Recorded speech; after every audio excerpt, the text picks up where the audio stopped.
Hey, what's going on, everybody? Welcome to another episode of Life of the Lost. I'm Sam. And I'm Megan. And this week's episode is sponsored by Brown Lab Media. Brown Lab Media is focused on creating and promoting original content, personal brands, businesses, or anything media related by people of color. So if you have a chance, feel free to check them out. The link is www.brownlabmedia.com. So this week we are doing our first ever interview, and I think we're kind of getting into the groove of me and you talking, and we kind of want to get a little bit uncomfortable and try to go a way that we've never gone before. And we're interviewing Phil. We met him briefly when we were in Chicago for a Peruvian reunion, so he's also adopted. We're going to dive into his story and kind of see where he's at, where his story kind of started, and where he is now. Yes, and that will be coming to you in 3, 2, 1, go. Like you guys, I like sharing the story because it's pretty unique. Mm-hmm. You can't really say, a lot of people just can't say that they're adopted from Peru and grew up in like the suburbs or something. So I can't remember where we met you, because I remember we've been on so many reunions, and then we went to Peru and Wisconsin and Chicago, and I was like, where did we meet him? Yeah, I'm pretty sure it was Chicago. And I think I only went to one in Chicago because I went to, when I was really young, I guess 5, 6, 7, 10, that age range. I went to a few with my mom kept in touch with another adoptive family, and I forget where we went, but we used to go to Peruvian reunions almost every year, or it was a few times. And then there was a big gap, and then I went to Chicago, and that's where I'm pretty sure I met you guys. Yeah. In Chicago. I think I was 15. I was just going to say that. Yeah, I think we were 15 or 16. Yeah, and that was a great trip.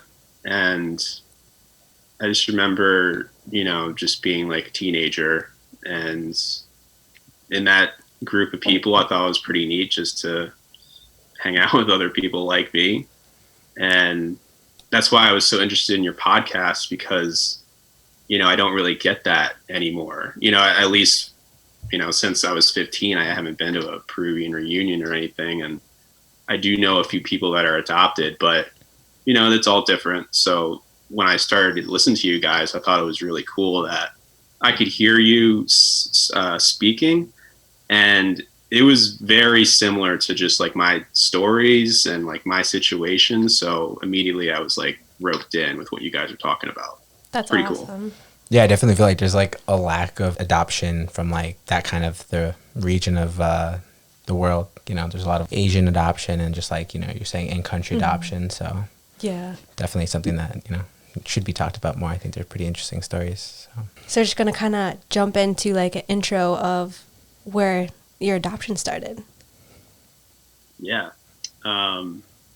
It's funny because I was actually back in Philly 2 weekends ago, and I mentioned this podcast, and I was like, Mom, I want to download some information for me, because for me, obviously I wasn't really there. I was pretty young at the time. So she kind of went through a few things, and it was interesting, 1990, 1991. I was born 1991, January 4th, during the guerrilla warfare in Peru, and how crazy that must have been for my mom going down there, trying to get a baby out of the country. She was a single mom? What's that? You have a single mom? No. So interestingly enough, both my parents went down, and it was supposed to be a 2-week thing, I think. Go in, sign papers, do everything, leave. But it turned out being 4 months. Wow. Because of just everything that was happening. Laws were changing. The process just became a lot longer. And so my dad was down there for, I think, 2 weeks or so, maybe stayed a little bit longer. Then he had to go because he had to go back to work. He couldn't stay down there forever. So he left my mom down there by herself to go to court, meet with the translator, and do everything she could to get me out of the country. And that took like 4 months. So Wow. I can't believe, I mean, that must have been just really an incredible time. And I was trying to like, talk to her about it. And one thing, and it's interesting because I was listening to your podcast and just about going through adoption papers. And I actually did that a couple weeks ago. So, I pulled out a few things, but my mom pulled out an old notebook that she kept when she was there. And she like wrote down everything from like how much milk she was giving me, like what she was feeding me, like what happened that day, what's going on like in the city. And I kind of wish I had that right now, but she had all this stuff. And it's just, I was like, Mom, you got to like write a book or something, because that's probably a pretty incredible story. But yeah, just reading like the day after day, like things that she went through like by herself during this, during, like you said, guerrilla welfare, like the Shining Path was really prominent. Mm-hmm. What city was she in? Well, I was born in Huancayo. Okay. And that's in like the Andes. I think it's high up there. It's like 10,000 elevation or something. But I think the adoption process was happening maybe in Lima. But, that was, and for her, like one story I think I kind of remember, she was saying that there was a time where she needed a translator, the whole time because she spoke English and no one spoke English really. And the translator like didn't show up one day, and she's supposed to go to court and do all this stuff. So like, I think that happened like a few times where she'd kind of just get abandoned, and it's like, what do you do? Like you got to go to court and like do all these things, and you don't even have the person there that's supposed to help you with that. Yeah. So like incredible, but she got me out. Took 4 months, and then brought me home to Pennsylvania, which is where I grew up in Villanova. And ever since then, I've lived in like the suburbs for most of my life. But yeah, like lower age, like outside of Philly, suburbs, went to private school, eventually went to public school. Curious. But yeah. Oh, sorry, I didn't mean to cut you off. No, you're good. Do you remember the first conversation that you had with your adoptive parents and talking about, you being adopted? Sort of. I think, there's like a point where you like know you're adopted, and then something's strange here. But yeah, I think like the first time we talked about it, it was just like, what's happening? And she kind of explained it to me, but I know like the first time it didn't really register to me, because to me it was like, you're my mom, like you're my mom, that's my dad. And then I think like, it took like a couple conversations for it to kind of sink in. And I think I actually remember a time where like I got really upset. Like it actually sunk in, and I was like, this is weird. Like where's like the parents that gave birth to me? And I forget when that was exactly. Maybe I was like 7 or 6 or something, but I got upset, and, I was crying, and it was like life didn't make sense for a moment, but it took like maybe an hour or two for me to like come around and be like, it's fine. Like my mom was there, and she's like, we're a family. Like that's all that matters. So yeah, it's I think like trying to digest that at a young age, and trying to like, was that the first time she told you around that time, or was that maybe an ongoing conversation that kind of just got brought up again? I think it was probably an ongoing thing. And like the first time, like I was saying, like I probably didn't get it. So it was like, it took a couple times for it to kind of sink in. And then it was kind of just like an evolving process. And then when I got older, It was just a part of me, and it's just always been a part of me. So it's just something that I've obviously accepted, and I love it. I love being adopted and being Peruvian and being unique and different. So it's like the best thing that I love about myself is just being that type of, different. Yeah, that's interesting because I like that too. Like kind of going into a job and then everybody's like, your first day at your job, but they're sitting around and like, yeah, tell us a little bit about yourself. And you're like, oh yeah, well, like I'm adopted, and then you just get a spew of questions, and then all eyes are kind of on you for a little bit, and like you're like, yeah, I kind of feel cool, and it's like it's a really nice feeling, especially like you said, if you've had like a pretty good adoption, and especially like your adopted parents, they seem really cool, so it doesn't seem like there's too much, problems there. I know for us it was a little bit like we kind of had a stressful childhood just because we were like rebelling. Did you have any sense of that?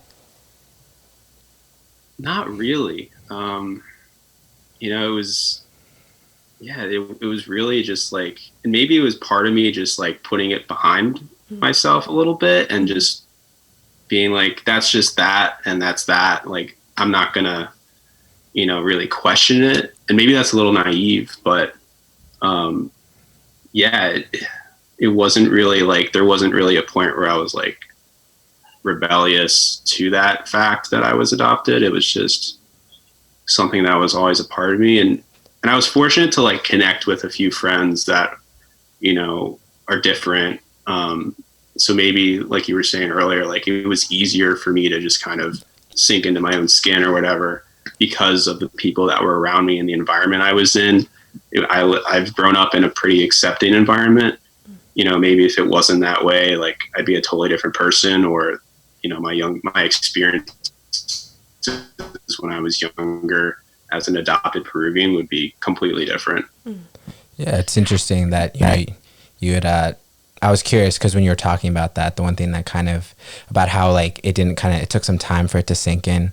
I think one of the aspects that I take from my own life is that I think one of those factors which you kind of touched on was just like friends, and then being like, what can I ask you, like why is your mom like white, and like I like those kind of awkward conversations, and you're just kind of like reminded again that like, oh yeah, I suppose she is like a different skin color as me, like yeah, I don't know. Yeah. You know what I mean? Like those kind of things as you're definitely in like when you're a teenager, it's kind of like, I don't know. You definitely have a mix of emotions about that, but yeah, you're totally right. And like you just saying that like does remind me of all those times that did happen. And like at the time, like I was saying, it was like, it is what it is, it's like, but yeah, like that question did come up a lot when I was growing up because I am totally different. But it didn't linger too much. It was just like, oh yeah, those are my parents. They don't look like me at all, but they're still pretty cool. And eventually, like, and I went to private school too. So it's like closer knit group, smaller classes. So like once my friends like met my parents, it like became a normal thing for a long time. So it wasn't like, it kept coming up too much. But yeah, it was like a pretty accepting thing. Yeah, it's interesting too that you said that because I actually went to private school myself, and my experience from that is there's just so genuinely like, well, my specific private school, there's a lot more like white kids and a lot less of a diverse community. They were very understanding of, it was never really an issue. Obviously, like anything that was, could be any kind of issue was none. So I guess it was just one of those things that it was kind of just staring you in your face, you know what I mean? Where it's just like kind of the skin color was always there, that it wasn't your skin color, it was like one other black guy, and it was just me. And it was just kind of, it's one of those things, I don't know, maybe I'm not making any sense, but just No, I think you are. when you're just around like a lot of other people that aren't like you, it just kind of like sinks in a little bit deeper. I don't know, that was my experience a little bit. Definitely like being a teenager just wasn't, all the hormones and emotions was not. It's interesting experience. Yeah, I mean, looking back at it, there are points where it's like, I can remember just being like, yeah, I'm the only like brown kid in this classroom. There's only like a few minorities in private school. Especially being in the suburbs. Yeah. It just became like a normal thing. And you know, I knew it was like different, I guess. And that's why like I was really happy to go to public school, because I went to private school from first grade to eighth grade, and then public school in high school. So I really enjoyed just kind of breaking out of that little bubble and meeting a lot of different people, and just kind of expanding like my realm of friends and having different experiences. But yeah, like, you know, it was interesting to compare and contrast, I guess, the two, and have different experiences growing up in different types of environments like those two. Yeah, I'm interested about your adoption papers. Was there anything that you didn't know that you learned? So I saw those, I think, like right after college, when I like really wanted to kind of dig into them. And the first time I looked through was the first time I realized I have like 6 siblings in Peru. So that was like a really big thing for me to kind of realize, because my mom had like mentioned it to me when I was younger, but it didn't really click for me. I guess it wasn't like, you know, something that I was going to pursue immediately. And then reading it in college, it was like a whole nother thing for me. And I think, kind of on a tangent, so here's a good story. Mm-hmm. My Facebook name was something weird through college. It like wasn't my real name. Mm-hmm. And I changed it to my real name after school, because I was like, all right, time to get a job, like time to like professionalize my online self, and let's go. So I did that, and I shortly after, I think it was like a few days after I did this, I got a message from somebody with my last name, my birth name, last name, which is Orihuela, on Facebook Messenger. And immediately, like, I got that feeling, you know, when like the hairs stand up on the back of your neck, and I'm like, whoa, like who is this? Because that name obviously is like, I only associate with like my adoption papers that are like, that's your birth name. Mm-hmm. So I messaged back, you know, just trying to figure it out. And I don't remember exactly what the text conversation was, but she was basically saying like, I'm your sister. Mm-hmm. And, you know, we went back and forth. And at first I was like, I didn't believe it, but I was like, this makes too much sense. Like, she's around the same age, the right age she's supposed to be at. And, you know, a few weeks later, like, I'm on a video call with like my family in Peru because I changed my name on Facebook. So that was funny though. I mean, because you said it just a few days later, that it's kind of like I'm curious, you know. I'm not sure if you asked them, but in my head, I'm probably like, were looking every day. Yeah, that's what I was wondering. Like, were they looking every day? Like, and just like because I'm sure they had your name, and then, you know, for it to pop up one day and for them. So how was that? How was the video call? It was cool. It's tough because I don't speak Spanish, so there was definitely a lot of like awkward silence where like we can only like communicate in like this way where it's like, hi, what's happening? How are you? You know, you might like, I couldn't have the deep conversation, and I still can't have the deep conversation that I want to have with them. But it was really cool to just see everybody in a room together. It was surreal. Like, did you look like them? Yeah. Yeah. That's probably the weirdest part, you know, because I don't, you know, growing up, it's like, I don't look like anybody. So just to see that and to kind of have a conversation and, you know, see them all together was like, that's when it really clicked for me, where it was like, I have this family that's in a different country. It's not the family that I have here that I grew up with, but it's still my family. And ever since then, like, you know, I've tried to keep a relationship with them and talk to them, texting, whatever. So I think that's pretty cool that happened at that time, right after school. Because I think if it happened like when I was in college or something, like I might not have focused on it as much. So right after school, I thought that was really awesome. Yeah, that's so. I feel like timing is everything with that too. I think especially when I went back at 13, I think it was really overwhelming to have met them then. To kind of have that responsibility almost to be like, oh, whoa, wait, I have two families. Like, what do I have to like support the other one? And you're 13, you don't even have a job. You don't really even understand what it means. But kind of like a lot of weird guilt kind of going on because you see them in such a worse position than you are in the United States. And so that was really weird. So I think, yeah, maybe learning at an older age, there might have been a difference of kind of, like you said, it kind of clicked, maybe it clicked a little bit better, or maybe it was a little bit easier to accept that, wow, these people are out here and they exist and like I'm here too, and to see them for the first time and I can't imagine, doing it that way, like through a video. And then, yeah, like those awkward silences and just kind of like, whoa, is this happening kind of thing. Yeah, it was so surreal. Like I couldn't believe like it was happening. And like, fortunately, they're all doing so well. I have a brother who's an engineer. Another is like a musician.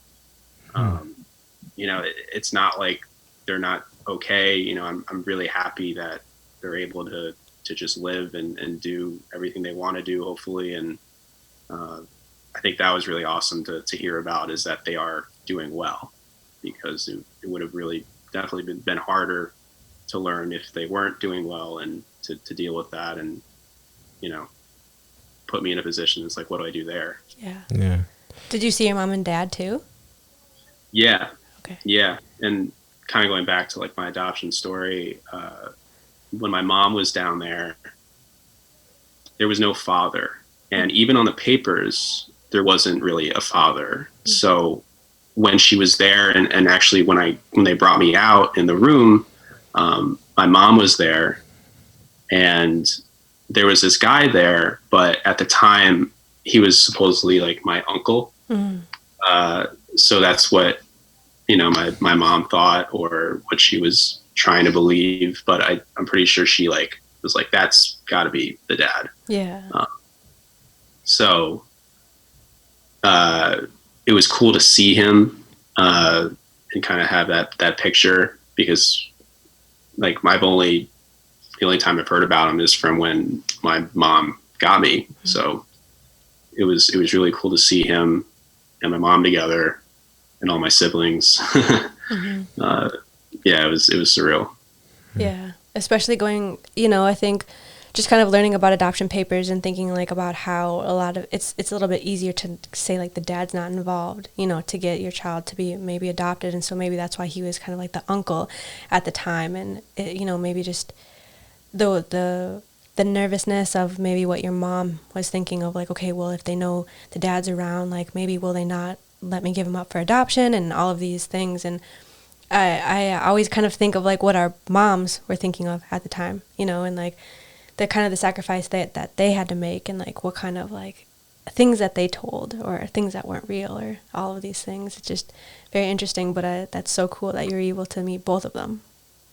Yeah, absolutely. Curious, what do you know the ages of your siblings? Yeah, so the oldest I think is like in the mid to late 30s. So I want to say like 38, 37. Another I think is just below, like 34, 35. Wow. And like 31 and 28, like my age. Yeah, so this is an interesting little tidbit. I had my adoption papers, and I could see all the ages when I was adopted.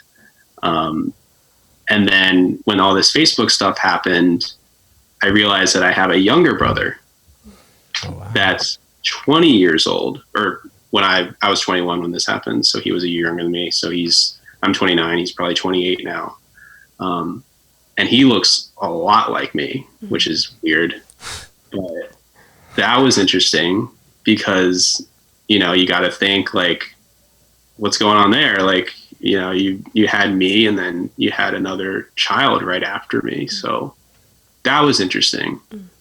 And I've thought about it, but, I don't like sit on it. It's just, I don't know the situation. I don't know what's going on in that moment or whatever. So, it's, for me, it's just like, it's a really cool thing. And it's pretty awesome that I have a younger brother too. That looks like a lot like me. It's very interesting. That's awesome. Yeah, it's cool because, when I went back too, I was so weird. And even now, just video chatting my parents and my brother, me and my brother, he's about 5 years younger than me, but we have the same mannerisms. And I was actually thinking about this today. It's like we have some of the same weird habits and the same weird emotions where, when you mess with somebody too much and you just like poke and poke and poke and poke, and then when they flip out on you, and then you're kind of like, oh my God, like you kind of get like that, like scared, and they're like, well, you've been poking me. And like that's kind of how him and I were. I remember a time when we kind of got into a fight, and I remember thinking, oh my God, he's so sensitive. But then just looking at myself and just being like, oh my gosh, man, like you are this same person. Like you cannot be mad at this person. And it's weird because you weren't raised with them, but you still have these same, like, whether it's just your facial features or the same like mannerisms or the same way you move or walk. It's so interesting because you're separated completely. Yeah, no, it's strange. Yeah. It's like having like seeing kind of like an alien for the first time. There's somebody who looks like you, but it's so foreign. Yeah.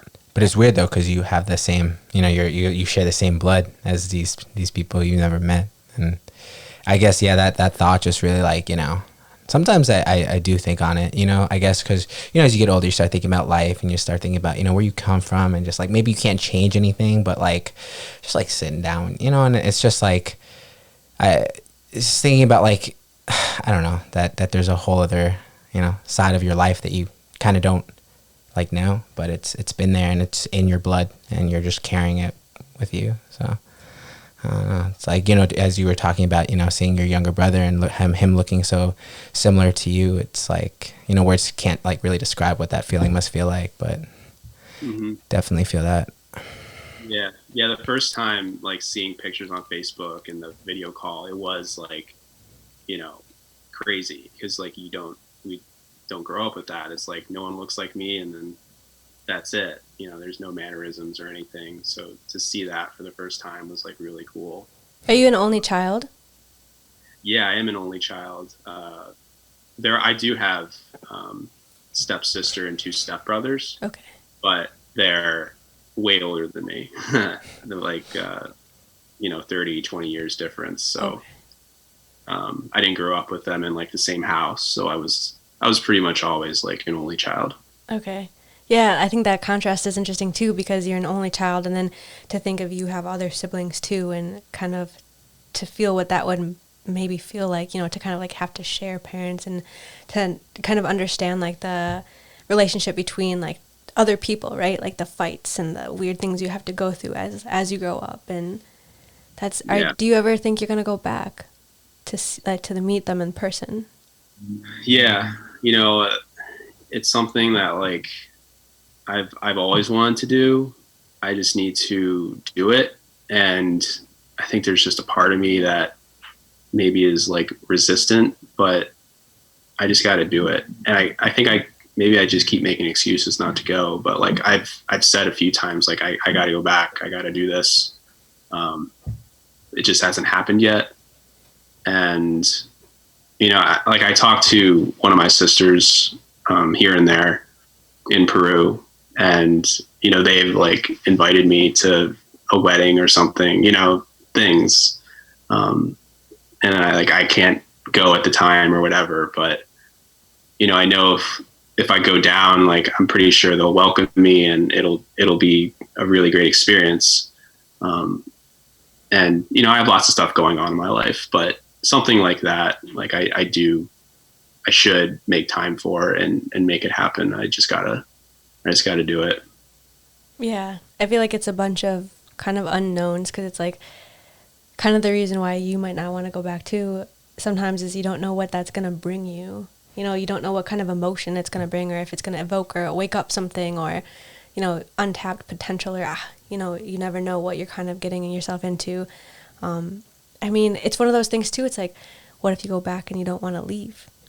you know, there's always these crazy possibilities. And I think of that often, you know, the duality of like having a life here, but then also kind of wanting to live a life there, and just not understanding sometimes what that necessarily means. Yeah, yeah, absolutely. And I love to travel. You know, I love to go experience new things, food, you know, whatever. So, you know, it should be easier for me, but I think it's just, you know, something that. It's because it's like not a vacation, right? No, it's not it's a so vacation. personal. Yeah. There's a lot of baggage there. So yeah. Yeah. it's not like just hard. Going down there. It's like, it'll change your life for sure. And, you know, it's hard to prepare for. Yeah. It's funny because I keep wanting to go back to, and I haven't been back for maybe 5 years. And we went to Cuba, I think last year, the year before. And it's like, I kind of felt guilty because I was like, well, I haven't been down to Peru, so like maybe I should go back down there. But then it's like, well, but you just want to relax, and like you're not necessarily going to relax down there. It's going to be tense and just different kind of energies than you would feel, you know, if you were on a beach. You know, it's so much different. But do you know of any reason why you might not want to go back? Like, do you have any big fears?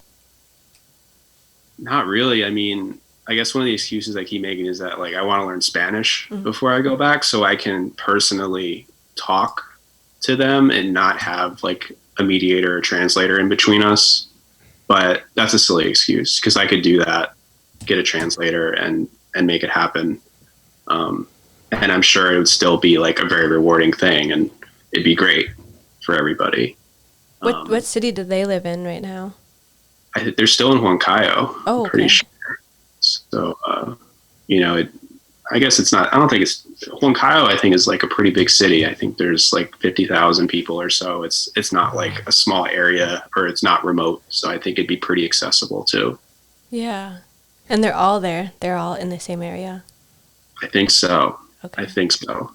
How do you feel that, you know, that they're doing really good? And it's kind of interesting because you said they're like artists, you know, they're more in the creative field and so are you.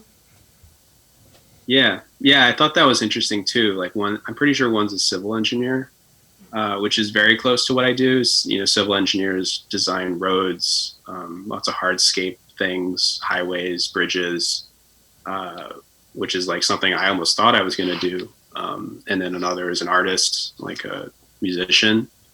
So that's pretty neat. I used to play guitar. I love music. So yeah, that is pretty neat that happened. I don't know if it's just coincidence or whatever, because I know like some families where like siblings are totally different. You know, it's just how it is. But yeah, I think that's pretty cool that they seem similar to me, but I don't know for sure, I guess. Yeah, and it's interesting too because it's, you know, you don't know necessarily like their upbringing or, you know, what opportunities they had or didn't have, right? And so I feel like if maybe other families that didn't have as much money and they had more opportunities, then maybe they would be similar to, you know, their siblings who were adopted. But I think that's really interesting. I think that's really cool that you can kind of like how did you guys end up kind of in the same field, you know, somewhat of this like I don't know, creative... I think there's something a little bit deeper than this like, coincidence. Yeah, you know? like is it in your DNA? I don't know. Like, Yeah, it's a pretty interesting thought. Maybe. Yeah. I've been wanting to take like the ancestry like DNA because it's like, okay, like I know I'm Peruvian, but like I want to going like, deeper. Yeah, I want to know more. Like I don't know, like is Yeah. it like, I don't know, because I just feel like there's like Afro-Peruvian, and I'm pretty sure I'm not, but it would be interesting to see. And then Japanese. Yeah, there's a lot of like Japanese and like the influences and just down there in general. So it's, yeah, I think that would be interesting too, and just who knows. Yeah, I've actually wanted to do that. I think that would be so interesting. Like, what if because I've always, like, people ask me this too, is like, are you 100% Peruvian?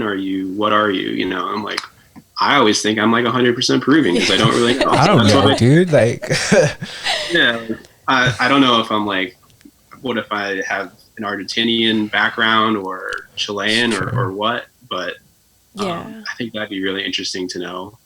One of my biggest fears of doing that is like finding out that I have like some kind of like European in me because I'm tainted. Yeah, well, like not tainted, but Well, kind of, I guess, maybe because you think of like Yeah. how the conquistadors came in and like they abolished everything and like they were raping people and like all breaking up families and killing people, and I'm just like, no, I don't want to be a part of that. But obviously, like we're all probably No one somewhat a part of escapes. that. You know, I feel like we're all a part of that. It's part of our Yeah. history.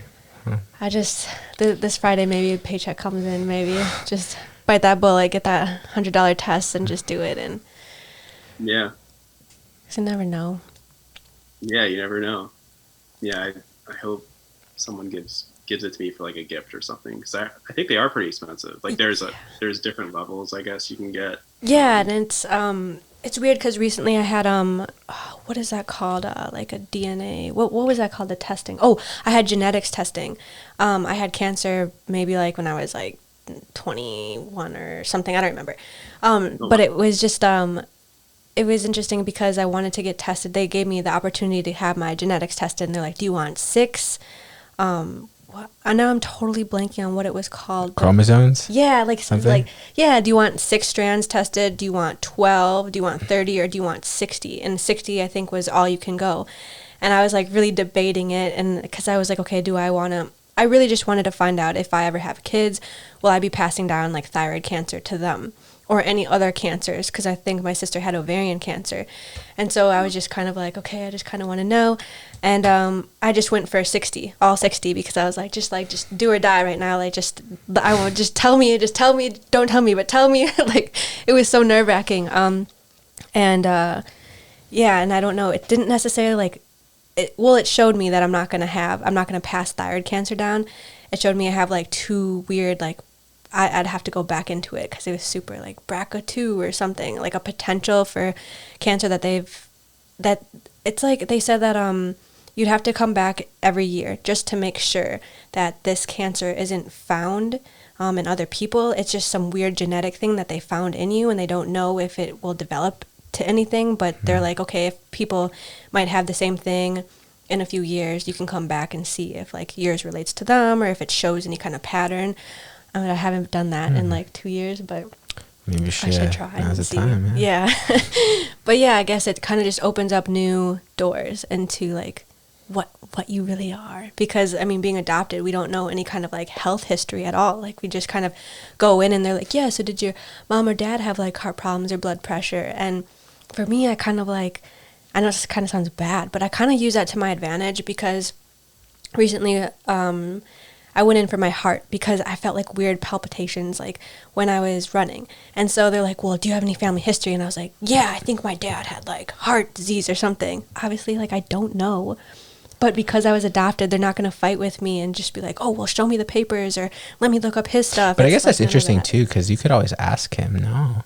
Like, because... No, because No. they don't really go to the doctor. It's not like a that makes thing. sense. It's not like they don't have insurance or anything. They're just kind of like, yeah, but I could. I know my mom has like really high blood pressure, but other than that. Anyways. But... But yeah, I guess it's a weird thing, I guess. And I know a lot of people don't like not knowing like their family history of that, but I guess when you're like you're pretty healthy for the most part, it's not debilitating or anything. Yeah, and I've like fortunately been very healthy. Like my teeth, like everything. Like I really like I don't have many allergies. Like I don't get sick that often. I'm like O negative or O blood type. Although here's an interesting question: do either of you have gallstones? No, I What's- have kidney stones. Kidney But stones. what's Okay. in your gallbladder? Yeah. So I got blood work done because I was changing life insurance plans like a few years ago, and they detected high liver enzymes, which basically says you have a deficiency in like your liver or gallbladder. So I was diagnosed with like a fatty liver or liver disease, I guess is another term. It's not that serious, but it leads to gallstones. So I had gallstones, and that was like the first time like I had something really annoyingly bad with me. It's not too bad at the moment, but at first it's like an incredibly sharp pain in like right near your lungs, and it like doesn't go away for like hours. It keeps you up all night. Like you get very sick. Like it's a terrible thing. And I kind of learned that it's more prevalent in like indigenous Americans, like Native Americans. Wait, where did you say it is? Like you said by your lungs? Yeah, it's like right below, you like touch like your lower rib cage, I guess. It's like we're like both touching our lower rib cage. right rib cage. Oh, it's like wow. right there. Yeah. So it feels like when it's really bad, it feels like someone's like stabbing you like in the gut. That's wild. So you were probably like just having like these stints of just like, oh God, like why is this hurting me? And you're just like, oh, just give it an hour, it'll go away. And only did you realize that, oh shit. And it was weird because like I got that back from the blood work, and then like a week later I had like my first really bad attack. And I actually lost like 20 pounds like immediately because it's so basically like your gallbladder like makes bile, which helps you digest food. But the more fatty foods you have, the more bile is created. And what my gallbladder doesn't do is like secrete the bile very well. So it would get like stuck and gallstones would get created. So the less fatty foods I have, the less chance I have for that to happen. So I like cut my diet completely. Like it was a big life change. Now I've like slowly gained some weight back, and I'm still doing pretty well. With gallstones and everything, but it was a big change for me, and it was like the first time where I was like, oh, this is genetic. I'm pretty sure like it's because I'm from or maybe I'm just like more indigenous or something. And I think from what I was reading, it's like my body's not used to a Western diet as much. So whatever that means. No, that would make sense. I mean, it's a food. Yeah. You're like like generation zero. You've never, your family's history, like, bloodline hasn't been in America or this part of the world, and all the culture and stuff that, Yeah, and I mean, down there, they're always, I can speak for my family, just they're always making food at home. They don't ever really go out. Like, I remember going out, I was there for a month, and I wasn't sick of their food, I just wanted American food. So I went into the town, and I got, I think it was like Papa John's pizza. And they didn't even have pepperoni down there, so they put ham on it. And I was like, I just want American food. And I just remember thinking how stupid and selfish and like annoying I was. Wow, like, just the thought, like for generations and generations, our families have been eating like the same thing over and over again per se. It's like we're like the first generation that we're all experiencing all these different kinds of foods that our body is kind of enduring day in and day out as we get older. That's like, it's kind of scary actually to think about. Yeah, I know, yeah. Because then to just think like, I don't know, when I eat like not so good foods, I get really, my stomach feels funny. I just feel like bloated and like, I don't even know. It's a horrible feeling. And I'm like, okay, maybe this is just with age that this is happening. But no, like you just opened up a giant, like a wormhole now that I kind of want to explore. Be right back. I'm going to go to the doctor. Yeah. Just kidding. Yeah. And I totally believe all that too, just from like a background in landscape architecture. Like I've worked on some like agricultural stuff or like permaculture where, you really focus and you study about like what you put in your body. If it's low in nutrients, it's not as good for you. If something's really high in nutrients and it's grown well, then it is really great for you and it's going to make you feel good. If you eat processed food, like there's nothing really good for you there, or not as good for you as maybe something that's straight out of the ground or whatever. But I'm sure it takes your body so much like more energy and like for processed food to digest, and like that's probably like where the bloatedness and the just uncomfortable is coming from. And so probably reverse of that, no? Because it goes straight to your organs when it's processed, and I don't know. Maybe I'm not a doctor. But damn, we're gonna have to have like a dietitian on or somebody. I know, because that's actually like that actually kind of freaks me out. Because you're right. We are kind of like patient zero. Yeah, setting the standard for future generations in this country. No more McDonald's. You're cut off, Sarah. Just kidding. Yeah, and like after I got gallstones, like I said, I like cut my diet completely, and that's kind of stuck with me because I know like if I was to, oh, first of all, like through college, I was eating so bad, like Domino's every night, like just, and I just couldn't do it. I couldn't do it now. I'd feel like crap, and I'd probably be in a bad spot with my gallstones. But like ever since that happened, like I've definitely focused a lot more on what I'm eating, and my diet is a lot different. And right after, I could definitely say like I felt more energetic and like things were really good. And I think it's still there. Like I'm still really conscious of like making sure I have a lot of, greens and things that I know are grown well or whatever.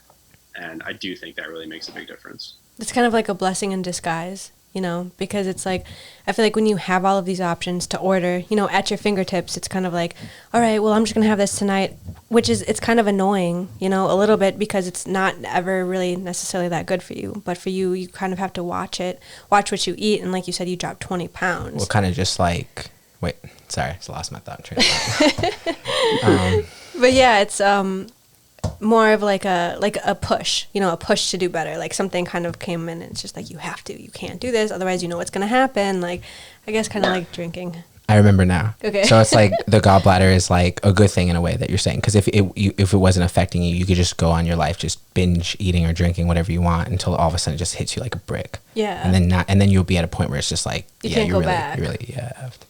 Yeah, totally. Like for me, it was either I change my diet or I'm going to be in pain, like serious pain. So it was like easy for me to like lose 20 pounds. It was like, don't eat bad and you'll be okay. Because there is a surgery you can get. I can get it taken out and supposedly like I won't have this problem. But when I a surgeon, he's like, well, you could do that, or you could just change your diet and, just exercise is really important. Drink water, do the things that you should be doing to be a healthy human being, and you should be fine. So I was like, all right, I'll do that and save myself the surgery. And, also like it's helps me not gain weight. It's kind of like this thing that's like keeping me from having 2 cheeseburgers in a day. You know what I mean? Yeah. That's so interesting, though, because my dad actually, now that you're talking about it, just reminded me my dad had gallbladder surgery. He has his out. And I'm just like, did you even have to have surgery, Dad? But, like, he's the type of guy where he's just kind of like, he once told me I'd rather die fat and happy than skinny and miserable. So I'm just like, all right, so that's why he got his out. So, I mean, maybe that's not the case. Maybe it's something else, but I could be wrong. But just after talking to you and hearing that, like, that's kind of like a no-brainer, right? Yeah. I mean, everyone, can do whatever they want, and that's why we live in America, because you can go, eat whatever you want and consume, and that's where we are. And I totally, it's what everyone wants to do is cool with me, because my dad like is very similar. Like he wants to eat whatever he wants, even though like maybe he should be like watching his weight or doing something to be more healthier, but I want him to be happy too. So there's definitely a balance there. That's so funny though. Where you fit into it. Like, yeah. I don't want to be the enemy here. I just want to love you. Yeah. like.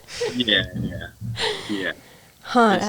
Have you ever, because I know when I don't speak Spanish either. I can understand like a little bit, but then when they start talking fast, and my parents speak Quechua also, so then they bring that dialect in, and I'm just like, totally clocked out. I have no idea what you're saying.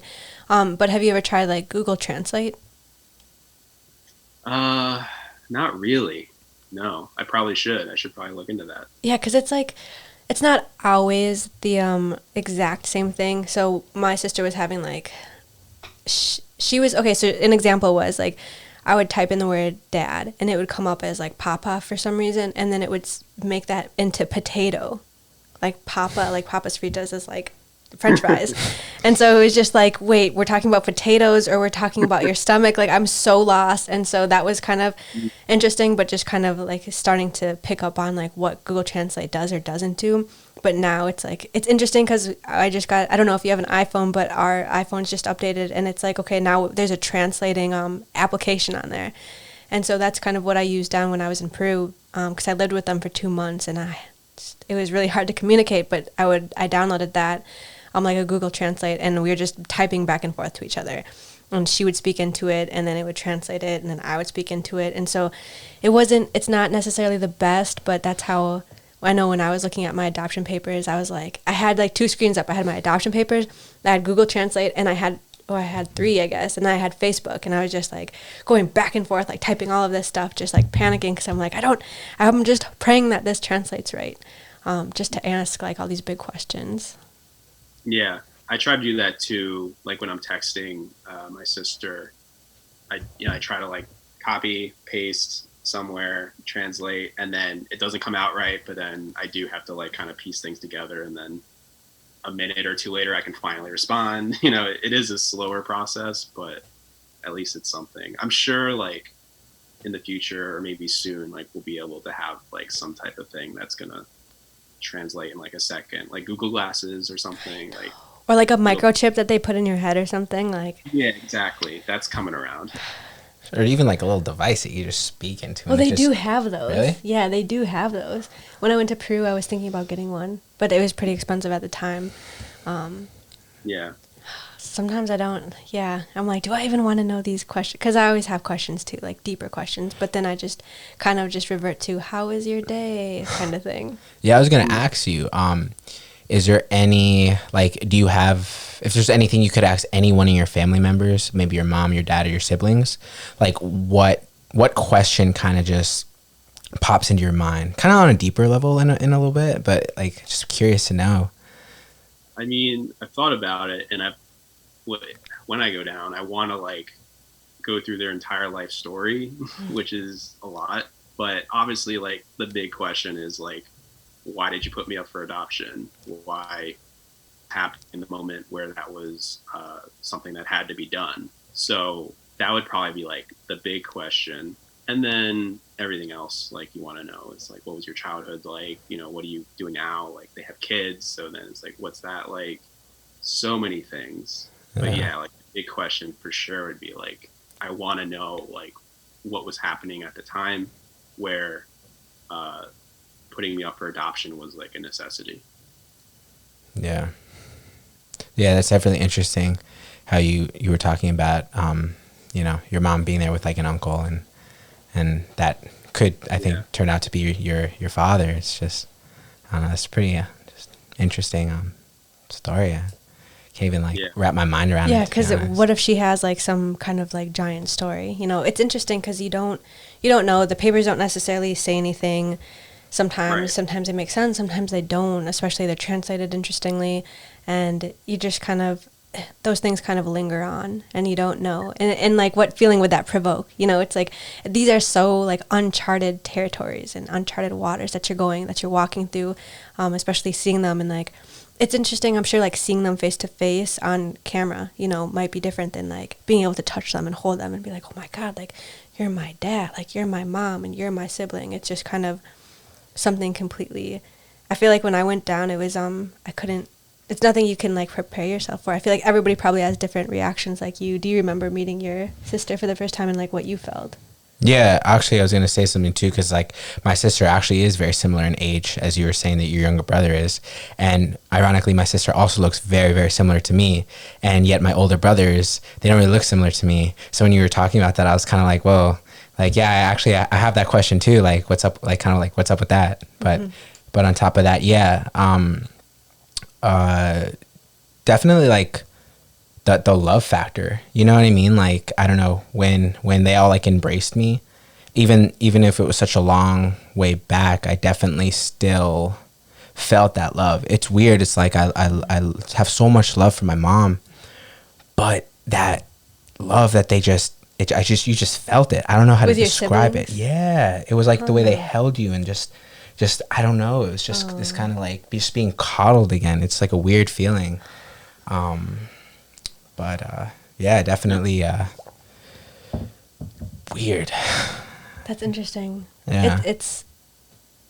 I think the last time I went down, I was about 24, 25, and my mom was in the back seat of the taxi car driving me back up to the mountains where she lives, and she had just had like put her arm around me and grabbed me, and I was just like this little kid like wrapped up in her armpit, and just it was so uncomfortable. I was so uncomfortable, but I just remember thinking like, oh, this is my mom. Like, it's just kind of funny and like maybe like embarrassing, but like she didn't have any deodorant on, and so I was just like, you're like, it's hot, it's in the summer, she kind of smells, but this is my mom and I love her, and like she's holding me, and it's just, yeah, it's that like nurturing kind of feeling where it's like, this is like, maybe it's like that because you're blood, I don't know. Yeah, I'd have to think. Yeah, that's love. Like, all that stuff kind of goes out the window because you love each other, and that's it. It's, yeah, that feeling must be incredible, just to be there and to be in her arms and be there in person. So you have yet to go back to Peru, right? Yeah, I haven't been back. Oh, well, that should be a pretty awesome adventure. I can definitely see why you're kind of a little hesitant. Obviously with everything that entails, it's just, wow. Because I feel like we were kind of forced to go back a little bit because our parents were kind of like, oh, let's get together like on this trip for like the adoptees that are all going, and like you want to go, and I'm kind of like, Yeah, I was like, but it's weird though. Yeah. It's like, sorry, go. No, I was like, because at the time, like 15 or so, 14, it was like, yeah, I was like, it wasn't like it is now, I guess, for me. And it just wasn't something that like I was going to fight for and be like, Mom, we have to go. You know what I mean? Yeah. Like, it would have been like my parents being like, all right, we're going to Peru and this is happening. And it would have happened that way. But yeah, it just didn't happen. I wish it did. Like, I wish I was on that plane at that time and it just happened, but it just didn't. And, I want to go. I got to go back. Yeah. Yeah. I feel like especially getting older for me, like, I don't know why it is, but like this topic of like dying has come up recently in my life constantly. And so it's kind of like, if you don't do this now, Megan, like somebody might not be there. And so then I'm just constantly like trying to push my mind in that way, because it's kind of like it's now or never kind of thing. And especially when it's like something I don't necessarily want to do, like it's hard to, like call your birth family, because like you said, you don't really speak Spanish. So you're kind of like, hey, like, you want to see my dog, and just like show them, and they're like, oh yeah, it's the dog with the big hot like giant eyes, and you're both laughing, and they're like, yeah, you want to see the bull that I have, and you're just like, yeah, and then they're like, oh, look at the sun and look at the grass, and just simple things like that. But it's kind of like, you kind of miss out on the like the deeper connection, but it's nice still, but it's like kind of tedious at a time too, because you're just trying to, as much as you want to have that conversation, keep going and flowing, it's just not there. Yeah, just like stay connected and like still be in their lives in some way. And that's what I do when I'm texting my sisters, like, how is everything going? Especially now, like with COVID and everything. Oh yeah. I wanted to make sure that they're okay and everyone's healthy, and they're doing okay. I think my mom is not doing as well as she could be, not because of COVID, but just because of age. And I think she might have something wrong with her colon or something. Okay. But that's a little scary because of COVID. If something happens, if she was to get COVID or something, it could be really bad. Yeah. But at least I know, like, and I could ask my sister, like, how are you doing and how is everybody? And she can give me that information. And at least I know, like, I'm kind of up to date on things. And it's not a long conversation, but at least it's something. And that's something maybe I should do more. Like, maybe I should reach out more and talk to her and get more information. But like you were saying, like, it's so tough to like translate and to get a full picture and story when it's just like a few words here and there. But yeah, like maybe I should push more and do more to like find out, exactly what's happening. But it's tough for them too, because they don't speak English and it's probably hard for them to explain. So yeah, it's a two-way street. And especially, I know down there, I was watching this little like mini like documentary. I think it was called 14 Days, and it's based in Peru, and it's this girl. And the reason it's called 14 Days is because the president just kept saying 14 days, and we'll be able to open Peru again, 14 days. And he just kept doing this over and over and over again. And I know in the very beginning, of COVID. And it's weird, right? Because I only know this information because I was watching YouTubes on it. I didn't like, or videos on it, YouTubes. Oh my gosh. I was watching videos on it. But I didn't really ask. I mean, I was just reading things from friends in Peru, and it just automatically translates in Facebook when you do a post. And so it was weird just thinking back to it. Like, I didn't really necessarily ask too many questions about COVID. They kept asking because we're in like the mecca of COVID in New York City. They're just like, your mom's worrying about you. She's worrying. She needs to talk to you. And I'm just like, all right, just tell her I'm fine. Tell her I'm fine. But I know that there was, in the very beginning, they couldn't go. It was like the males and the females were separated. Like, males could only go grocery shopping on like Tuesdays, Thursdays, and Saturdays or something.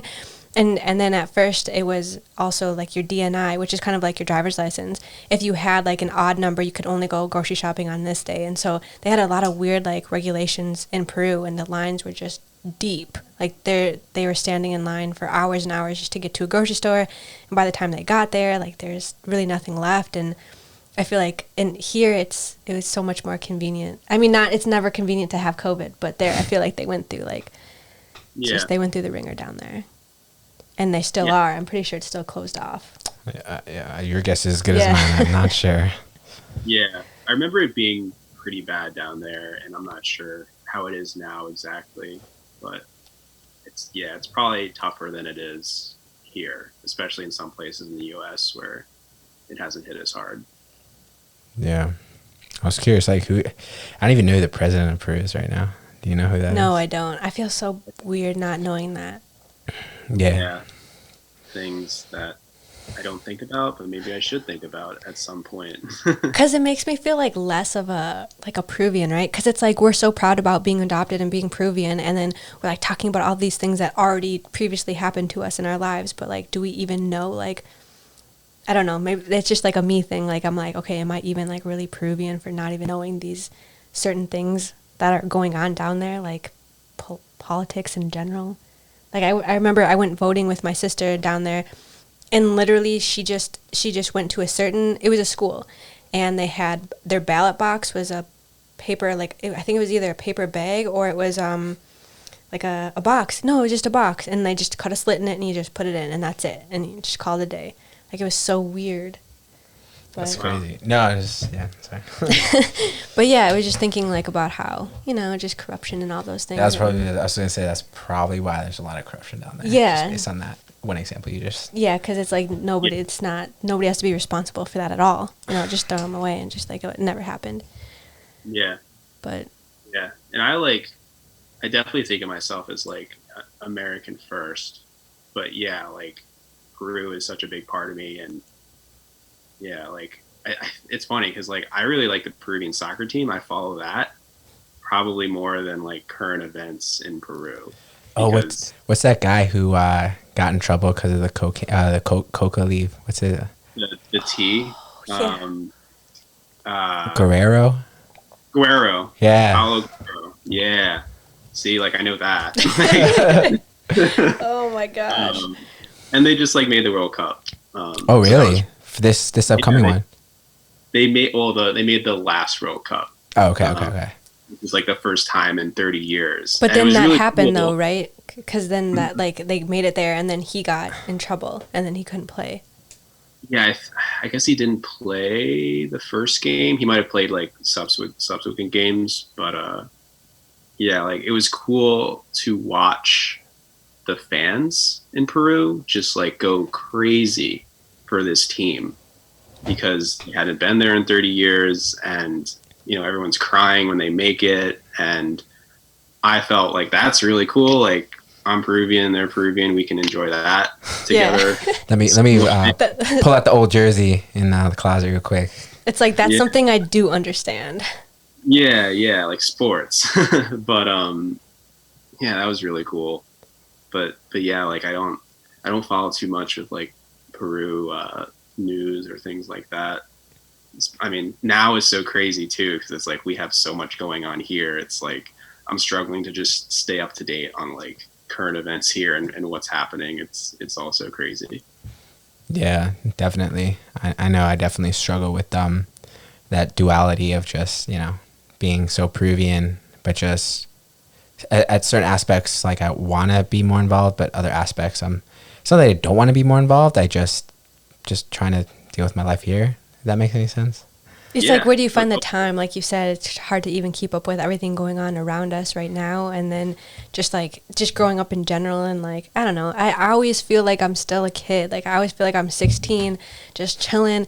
And then all of a sudden, like a reminder on my phone comes up, pay your credit card. And I'm just like, oh yeah, now I'm an adult now. And it's like, I should be keeping up with these things, but do I necessarily want to? Like, not all the time, current events. But I know. yeah, but then it's like, does it make me less of a Peruvian? I don't even know. It's just one of those things. I started reading like a lot more books that are like about Peru, or like biographies in Peru.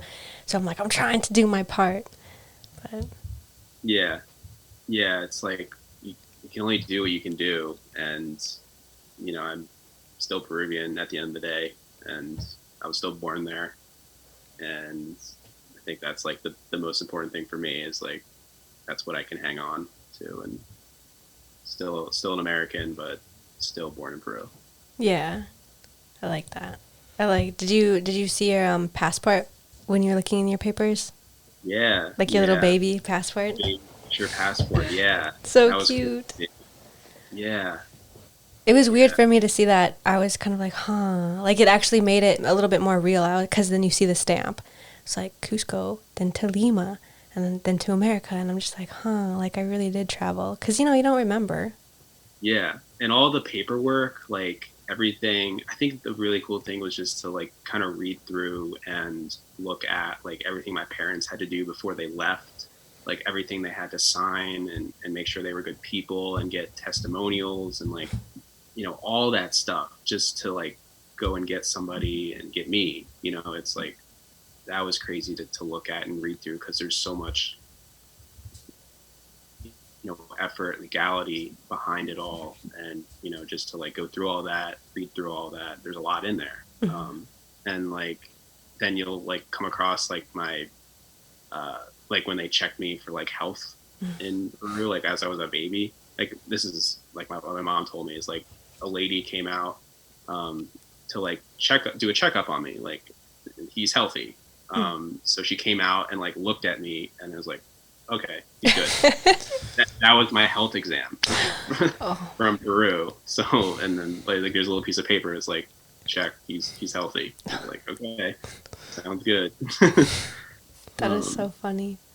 Yeah, so many like papers and signatures and attorneys and then like my national like getting my citizenship here and all that. Like it is cool to look through and see like how that all kind of went down without even knowing about it or being there consciously almost.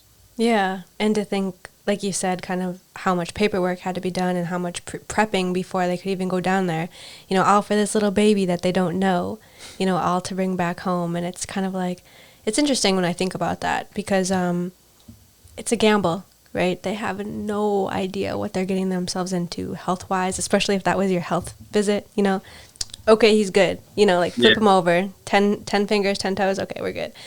Just one of those. And that's just, it's wild to think about, like the amount of like love and patience and like work that our parents had to go through just to get us here. Yeah. And you were oh no, you said you had step siblings. So was there a reason why your mom adopted you or your parents adopted you? Yeah. My mom was trying to have a kid and she couldn't. She had a couple failed pregnancies and it just wasn't happening. And my dad at the time, she was like 39, 40. My dad's like 39 or 49, 50 at the time when they're adopting me. And my dad like had already had 3 kids. Like he was like done raising kids. Okay. They're already in their 20s. Like, but my mom like really wanted a child. So, he loved my mom and was going to go through all that and do all that to get me here. So, she, that's such a great thing, that he could do that and we could be another family and be a family together.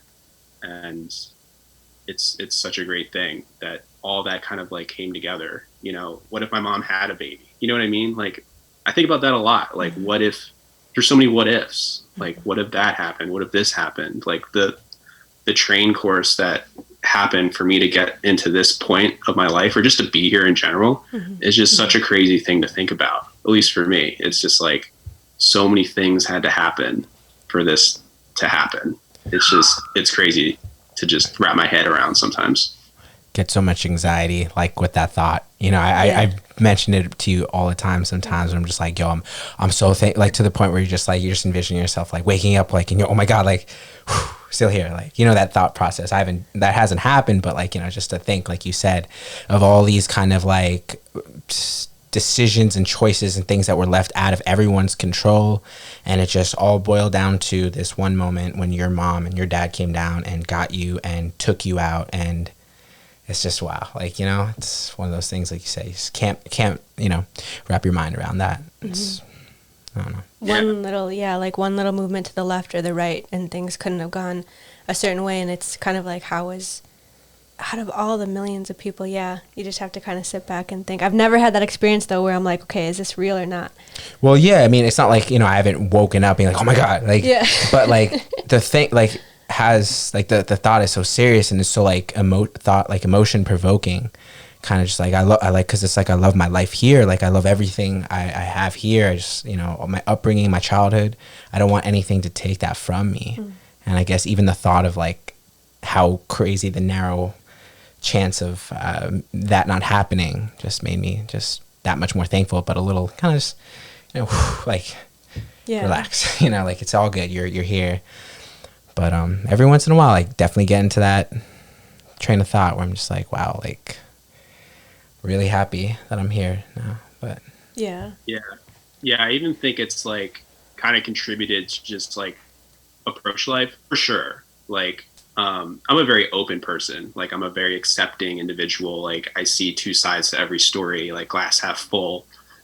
Because of like, I guess what's happened to me, it's like, if I can be in this place and all of these things come together, like almost anything is possible in my mind. Like, you know, there's always, you know, another way to do something or whatever.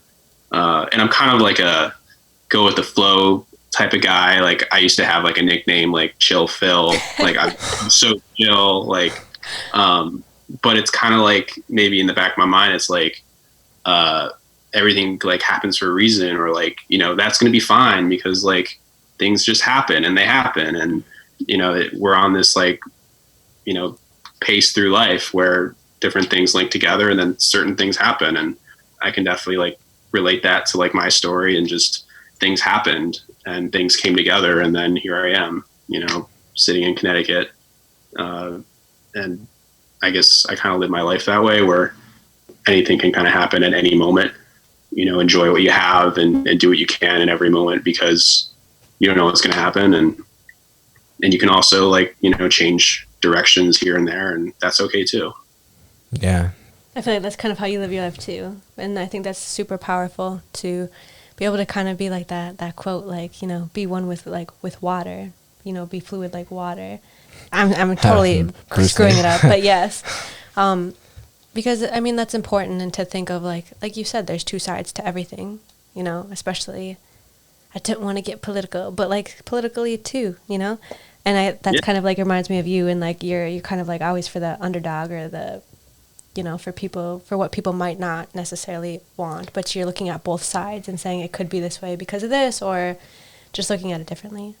Yeah, no, definitely. You know, I attribute some of that too, like you said, like to where you come from too, in terms of like how you want to live your life and the things that you want to aspire to do because of the opportunity that you've had. You know, like we've all been blessed with this like wonderful gift of adoption and these wonderful parents, you know, and, you know, you just want to kind of like you're on top of like, you know, they're the first like lines of our family in America, you know, the very prosperous like nation, you know. It's like you want to, I don't know, like I think about that.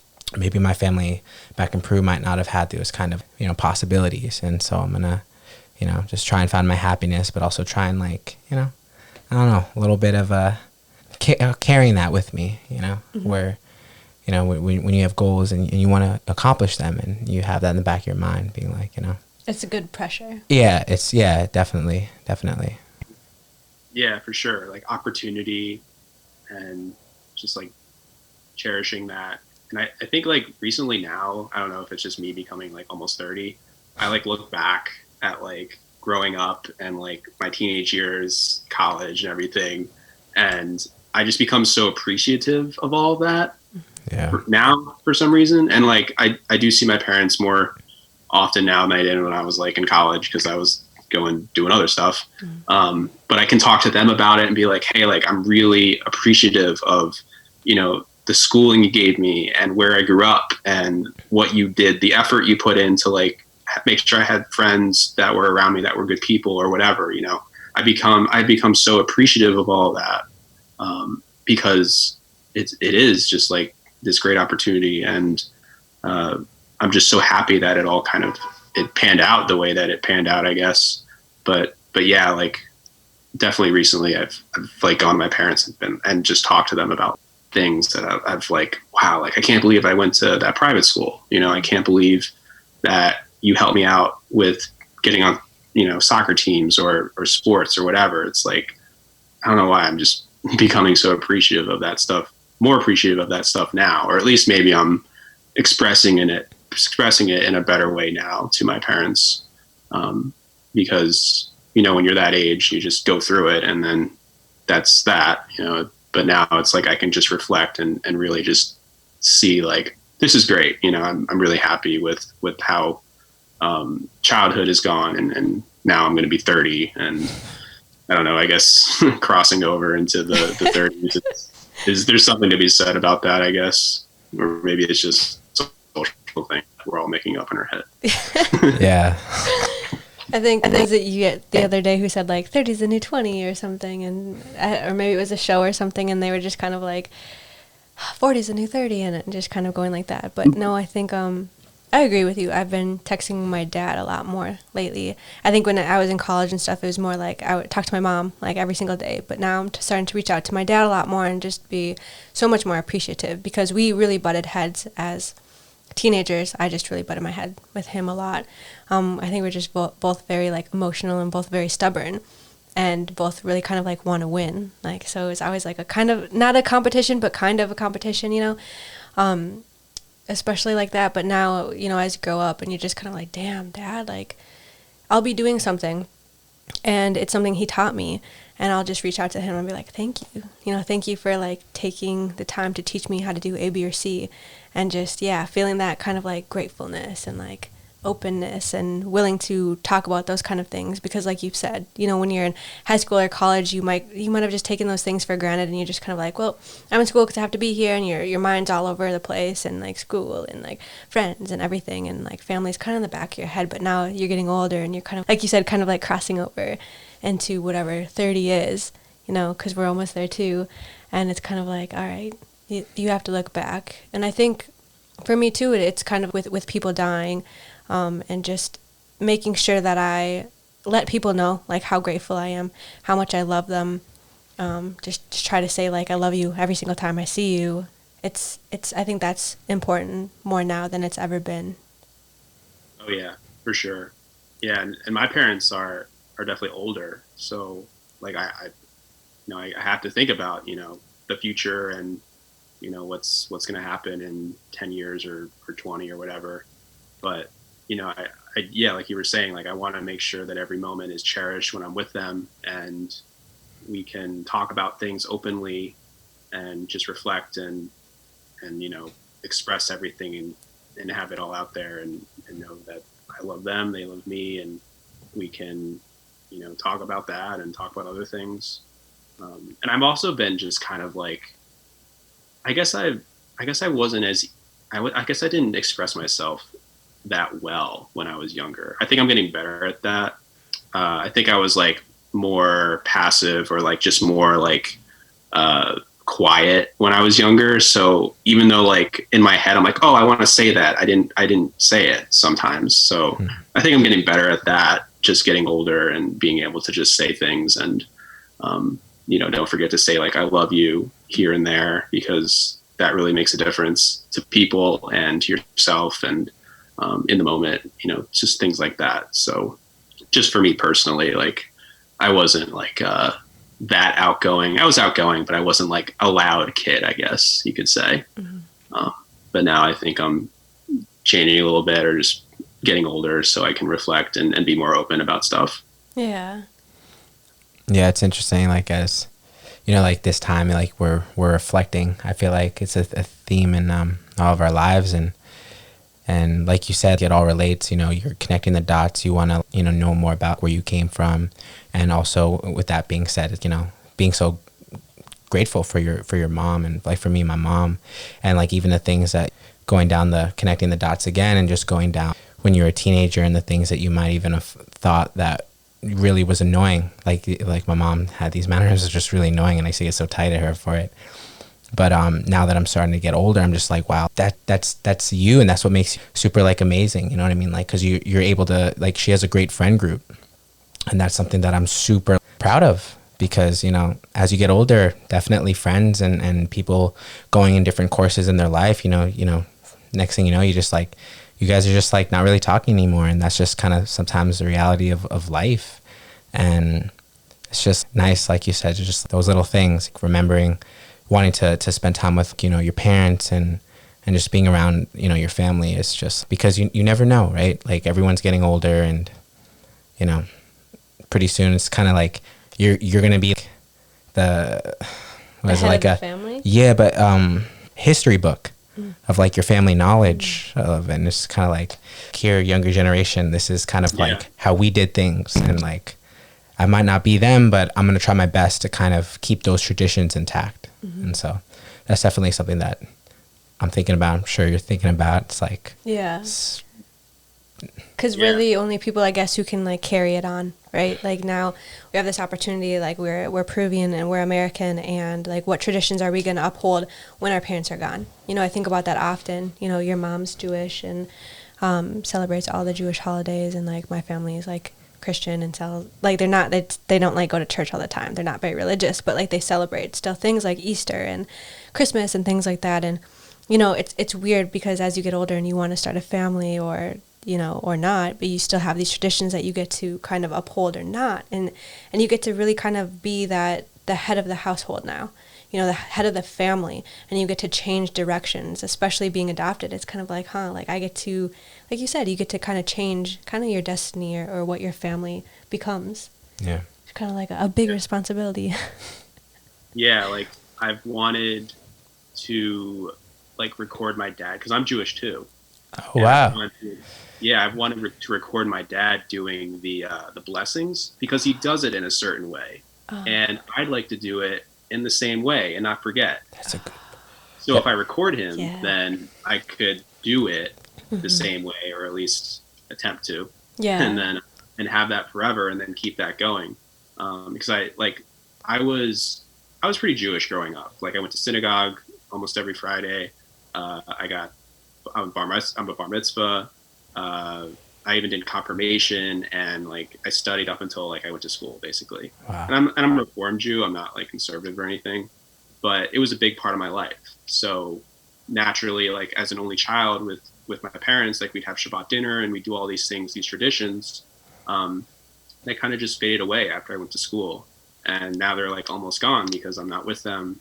And they might do it here and there, but it was such like a thing with the three of us that we could do. And I cherish that so much. So I want to do that when I have a family, hopefully. And I want to like keep my dad's the way he does the blessings and things like that, because I think that's really cool. Yeah.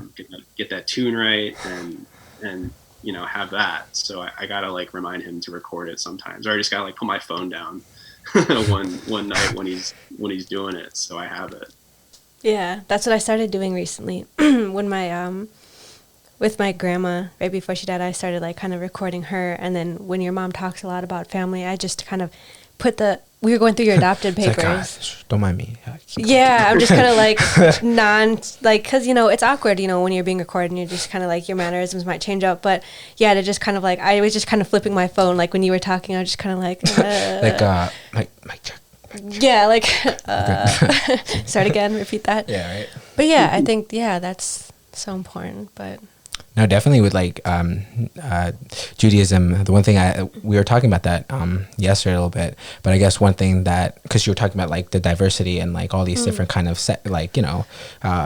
communities and how they, what they kind of hold more closer to them and what they don't really like kind of dabble with in terms of like being reformed and being, not so reformed. And I guess what I love about Judaism is that there's so many different ways to do blessings and different traditions. And I just remember thinking about that, like sometimes when I was younger, just my mom going over to like another family's house, and it's just like different. I'm like, Mom, why are they singing like that?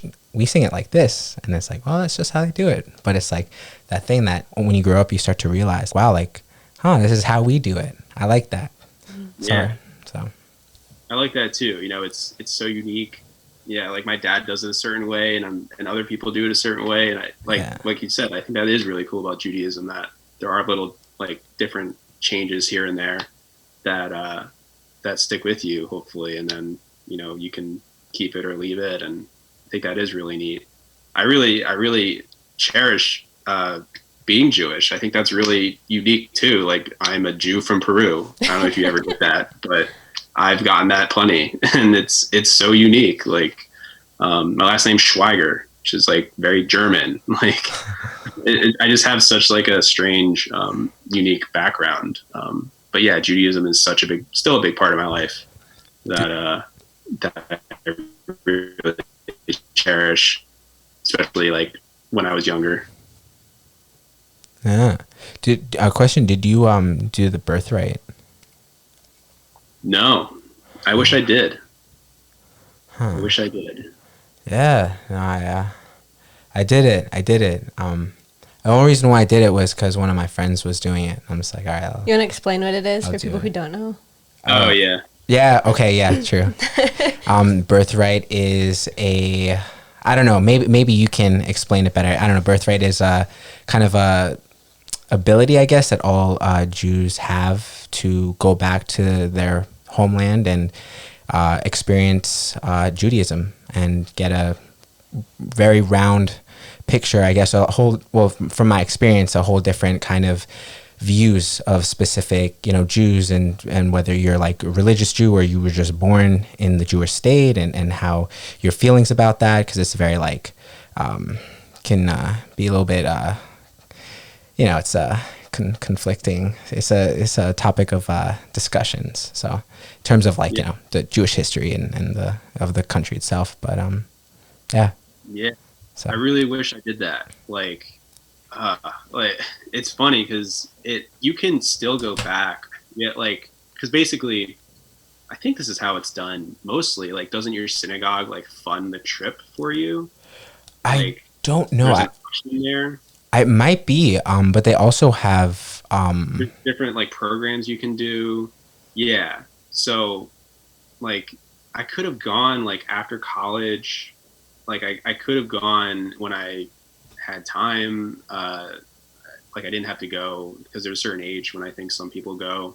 But yeah, like, I could have gone, and I don't know why I didn't go, because I'm pretty sure it would have been like mostly paid for. Like, one of those things that like I totally regret not going. I mean, I'm sure I'll go to Jerusalem eventually and go to Israel. But yeah, I wish I did that. That would have been really fun, especially with like, people my age experiencing that together. I think it makes it so much better when you're with a lot of people too. Yeah. And speaking of, like, I know my mom was talking to me about this earlier, how one of our rabbis from a congregation went down to Peru because there's a whole bunch of indigenous Peruvians down there who practiced Judaism but didn't know it was Judaism. So they went down there and they kind of like helped them like understand that. And what's cool is that after they did that, they all went back to Israel. So like it's kind of cool. It's like a whole like community of like Jews, Peruvian Jews that are in Israel. So and I'm sure there's still like Peruvians down there who didn't go. Practice. Yeah. So that's awesome. That's awesome. I love that. cool. That's cool. You're Jewish. I like don't meet many Peruvian Jews. So Yeah, yeah. That's so interesting. I met 2 the other day. What? So now I know Really? 4. Yeah. We're just coming out of the woodworks, Yeah. I guess. Which is kind of funny because I feel like once you kind of like, I feel like I've been out of the adoption kind of like scene, and I've yet to learn all of these like terms, like triracial adoptee or biracial adoptee. Like I don't like still understand what a lot of these things are, or like the term like coming out of the fog, like what that is. And so kind of going into being in these groups, some of these groups, and meeting some people, and I'm just like, wait, what? You're Jewish and you're Peruvian too? Or actually one of them was Peruvian. Another one, I think she was like from maybe Argentina or something, but still like, it's just interesting because it's like, yeah, just such a different background from anybody else. Yeah, it's cool how these kind of like unique things overlap too. You know, it's like you might not be Peruvian, but you're from Ecuador and you were adopted as well as but you're also Jewish too. Mm-hmm. You know, which is cool. Yeah, definitely another layer. But this has been really cool. It's been like a cool conversation, and I love how we're kind of like ending on like a positive note, and just kind of like reflecting back on like childhood and just where we came from and how thankful we are right now.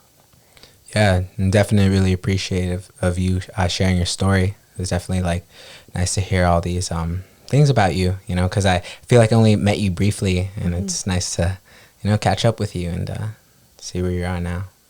Yeah, for sure. This is great. It's funny because like I think I've listened to almost all of your episodes so far. So I feel like I've been able to listen to you guys, and I got to remind myself that like you just kind of met me again for the first time today. So it's been really cool just to talk about all this. And like I said, I'm pretty much an open book. So anything else, anytime, definitely open to talking more. Yeah, definitely. We'll keep that in mind. Yeah, and we'll keep up with like your journey too. You know, like you going back, like definitely want to hear about that, and like the experience and all the emotions and everything that came with it. Because I'm just like, oh my God, even like thinking of your the notebook that your mom has, you know, that she kept with her, and just thinking like, you're right, she totally should like either scan it for everybody to see, because like I'm such like, I love those little details, or like make a book out of it, because there's so many people who I'm sure are so interested in and don't have the opportunity to have that, and that's just so cool. And you can even continue it too when you go back, you know, just having your own diary there. It's like a completing circle, you know. It'd be awesome. Yeah, definitely. And yeah, even like you were saying, like it's such a unique thing, but people like would want to hear about that. It's such a unique story, and there's always like somebody out there or a group of people out there that you can relate to. They can relate to you, and you know, there's always somebody listening. So yeah, I think that's a great idea. Yeah, definitely. So you'll have to keep us up to date. But yes, we do really appreciate you coming on and being so open too, because I know adoption is always different for everybody, and it's not always like the best of times or the worst of times. It's just kind of, it's nice you're open to just saying like, this is me. This is where I came from. This is where I grew up. This is where I am now. Yeah. We've been talking for 2 hours. That's crazy. Wow. Well, there's a lot to say. I'm sure your dinner's ready. Yeah, I had a late lunch. All right. So we will wrap it up, and you'll keep us up to date with everything, and we'll talk to you soon. Hope you have a great night. Yeah. Thanks, guys. I appreciate it. Anytime. Yeah. All right. Bye. See ya. See ya.